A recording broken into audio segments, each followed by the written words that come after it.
Hello friends, welcome to SV Sports YouTube channel. நான் உங்கள் Santhosh. Afghanistan opening batsman Ibrahim Zadran பார்த்தீங்கன்னா one of the best innings in champions trophy ஹிஸ்டரியிலே வந்து பார்த்தீங்கன்னா ஆடிருக்காரு. அதாவது 177 ரன்ஸ் 146 பால்ஸ் இதில் பார்த்தீங்கன்னா 12 ஃபோர்ஸ் 6 சிக்ஸஸ் ஸ்கோர் பண்ணியிருக்காரு.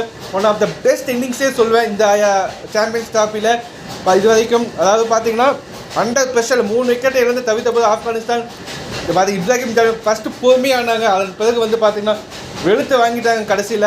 அதாவது சென்ச்சுரி அடிச்ச பிறகு பார்த்தீங்கன்னா டோட்டலாக 12 ஃபோர்ஸ் 6 சிக்ஸஸ் அடித்தாரு. One of the best innings. அது மட்டும் இல்லாமல் first Asian player to score 150+ runs. அது மட்டும் இல்லாமல் பார்த்தீங்கன்னா ஹையஸ்ட் ஸ்கோர் இந்த சாம்பியன்ஸ் ட்ராஃபி ஹிஸ்டரியிலே பார்த்தீங்கன்னா இப்ராஹிம் ஜார்டன் தான். இதுக்கு முன்னாடி பென் டெக்கெட் இந்த இதில் பார்த்தீங்கன்னா ஆடினாங்க ஆஸ்திரேலியாவுக்கு எதிராக. அது மட்டும் இல்லாமல் பார்த்து 7 மாதங்களுக்கு பிறகு பார்த்தீங்கன்னா கம்பேக் கொடுத்துருக்காங்க international cricket. Ibrahim Jordan second match century. ஒரு வருஷமாக வந்து பார்த்தீங்கன்னா ப்ளே பண்ணலை.